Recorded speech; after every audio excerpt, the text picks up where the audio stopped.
Hi കൂട്ടുകാരെ, jazz ഡയറിയിലേക്ക് വീണ്ടും സ്വാഗതം. ഇന്ന് നമ്മൾ ഒരു വിചിത്ര ലോകത്തേക്ക് കാലെടുത്ത് വെക്കുകയാണ്.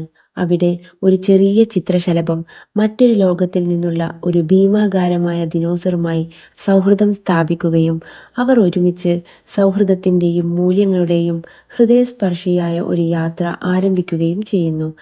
ഞങ്ങളുടെ എല്ലാ കാഴ്ചക്കാർക്കും ഒരു പ്രത്യേക അഭിനന്ദനം. ഈ സാഹസിക യാത്രയിൽ ഞങ്ങളോടൊപ്പം ചേർന്നതിന് നന്ദി.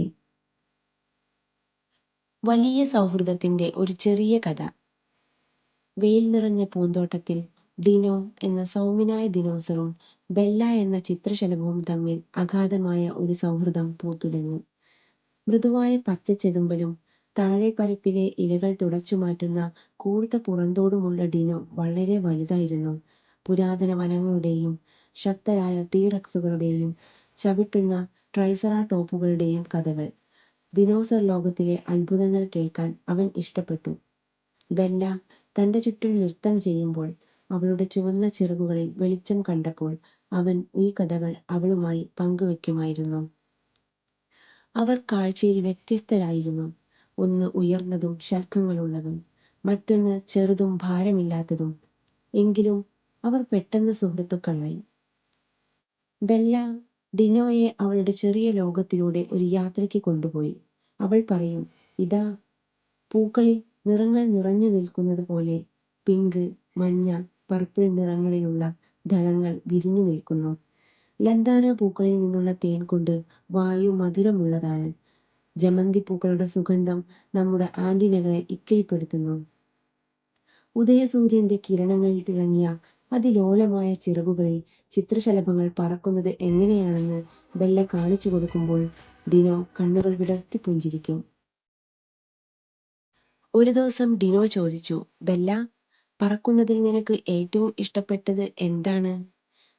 ബെല്ല അടുത്തുള്ള ഒരു ഇലയിൽ കയറി ചിന്തിച്ചുകൊണ്ട് പറഞ്ഞു, ഞാൻ പൂന്തോട്ടത്തിന് മുകളിലൂടെ പറക്കുമ്പോൾ, താഴെ പൂന്തോട്ടത്തിൽ നിറങ്ങൾ ചുഴറ്റിയെറിയുമ്പോൾ ഞാൻ ആകാശത്തിന്റെ ഭാഗമാണെന്ന് എനിക്ക് തോന്നുന്നു.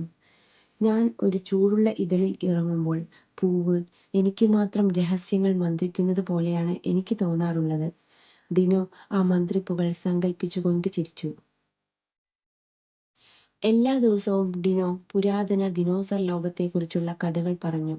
ഇടിമുഴക്കമുള്ള കാൽപ്പാടുകൾ, ഉയർന്നു നിൽക്കുന്ന ഫർണുകൾ, പഴയ ഗർജനങ്ങളുടെ പ്രതിധ്വനികൾ. എന്നാൽ ബെല്ല ഡിനോക്ക് നിറങ്ങളുടെ രഹസ്യ ഉദ്യാനം, തേൻ നിറച്ച പൂക്കളുടെ സുഗന്ധം, ഒരു കാറ്റിൽ ഒഴുകി നടക്കുന്നതിന്റെ സന്തോഷം എന്നിവ കാണിച്ചു കൊടുത്തു.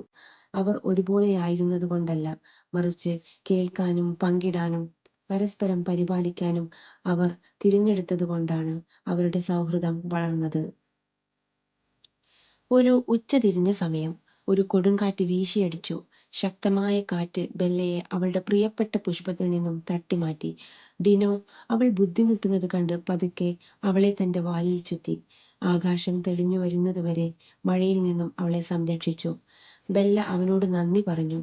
പിന്നീട് ഒരു നീണ്ട ദിവസത്തെ കഥ പറച്ചിലിനു ശേഷം ഡിനോക്ക് ഏകാന്തത അനുഭവപ്പെട്ടപ്പോൾ ബെല്ല അടുത്തേക്ക് പറന്നു ചെന്ന് പ്രോത്സാഹനങ്ങൾ മന്ത്രിച്ചു. ഏറ്റവും വലിയ ദിനോസറിന് പോലും ചില സമയങ്ങളിൽ ചെറുതായി തോന്നുമെന്ന് ഓർമ്മിപ്പിച്ചു. സൂര്യൻ അസ്തമിച്ചപ്പോൾ സംതൃപ്തിയോടെ ഡിനോയും ബെല്ലയും ഒരു ഇലപ്പടർപ്പുള്ള മേലാപ്പിന് കീഴിൽ വിശ്രമിച്ചു. സൗഹൃദം, അത് സ്നേഹം, കരുതൽ, ബഹുമാനം, വിശ്വാസം, പിന്തുണ, സത്യസന്ധമായ ഹൃദയങ്ങൾ എന്നിവയിൽ വളരുന്നു. ആ പൂന്തോട്ടത്തിൽ ഏറ്റവും സമ്പന്നമായ സൗഹൃദങ്ങൾ ഈ ലളിതവും ഉറച്ചതുമായ മൂല്യങ്ങളിൽ കെട്ടിപ്പടുക്കപ്പെട്ടിരിക്കുന്നു എന്നതിന്റെ നിശബ്ദ ഓർമ്മപ്പെടുത്തലായി അവരുടെ കഥ മാറി. ഈ സൗഹൃദത്തിൽ ചിത്രശലഭങ്ങൾക്ക് ഗർജനങ്ങളോ ചവിട്ടലുകളോ ആവശ്യമില്ലെന്ന് ഡിനോ പഠിച്ചു. അവരുടെ ലോകം അതിലോലമായ സൗന്ദര്യത്തിന്റെ ഒന്നായിരുന്നു. ഏതൊരു ഡിനോക്കും കഴിയുന്നത്ര ശക്തമാണ് ഡിനോയുടെ ദയയെന്ന് ബെല്ല കണ്ടു. അവർ ഒരുമിച്ച് ഒരു ഇലപ്പടർപ്പിനു കീഴിൽ ഇരുന്നു. അലറുന്ന ഭീമന്മാരുടെ കഥകൾ ഡിനോ പറഞ്ഞു.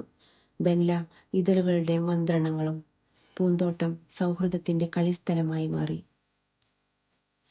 വലുപ്പത്തിലും ആകൃതിയിലും അവർ വന്ന ലോകങ്ങളിലും വ്യത്യസ്തരാണെങ്കിലും അവർ കഥകൾ പങ്കിട്ടു, ചിരിച്ചു, പരസ്പരം പരിപാലിച്ചുകൊണ്ട് ദിവസങ്ങൾ ചെലവഴിച്ചു. ലിംഗഭേദം, ജാതി, സമ്പത്ത് അല്ലെങ്കിൽ ഏതെങ്കിലും ബാഹ്യ ലേബൽ എന്നിവയാൽ സ്നേഹം ബന്ധിതമല്ലെന്ന് അവരുടെ സൗഹൃദം തെളിയിച്ചു. അത് നിങ്ങൾ നൽകുന്നതും സ്വീകരിക്കുന്നതുമായ ദയയാൽ മാത്രം ചുറ്റപ്പെട്ടു കിടക്കുന്നു. ഉപരിതലത്തിനപ്പുറം നോക്കുമ്പോൾ സൗഹൃദം കൂടുതൽ സമ്പന്നമാണെന്ന് നിങ്ങൾ വിശ്വസിക്കുന്നുണ്ടെങ്കിൽ ഈ കഥ പങ്കിടുക. Thank you.